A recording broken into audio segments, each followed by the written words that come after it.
Nasa Maynila ngayon ang hero dog na si Kabang para sa nakatakda niyang operasyon sa Amerika.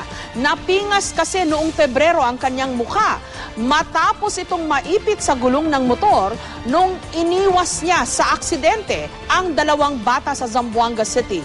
May report si Rida Reyes. Ilang buwan nang nakalipas pero buhay pa rin sa puso ng ilang Pilipino ang pinakitang kabayanihan ng hero dog na si Kabang. Sumikat si Kabang matapos ibuwis ang sarili para masalipang dalawang bata sa pagkakabundol. Tinalo ni Kabang isang humaharurot na motor para mailigtas ang dalawang bata. Pero sa kanyang ginawa, nawasak ang kanyang muka nang maipit sa gulong ng motor.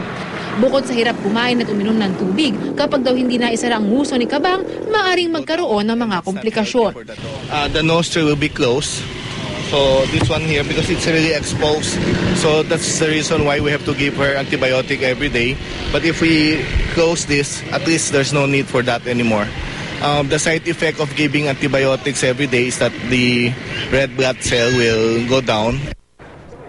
Kagabi, dumating na sa Maynila ang hero dog. Sinalubong siya mismo ng Team Kabang para sa paghahanda nila sa nalalapit na operasyon na gagawin sa Amerika.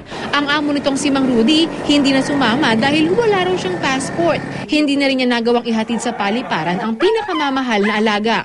Hindi na ako masasama sa airport dahil baka tumutol pang luha ko. Bukod sa posibleng reconstructive surgery ng kanyang muka, plano ring lagyan ng false teeth si Kabang. Sa susunod na linggo nakatakdang dalhin si Kabang sa Amerika para masuri ng mga veterinaryo sa University of California Davis School of Veterinary Medicine. Sa ngayon, mananatili muna si Kabang sa Animal House sa Makati para sa ilang paghahanda at pagsusuri. Rida Reyes, GMA News.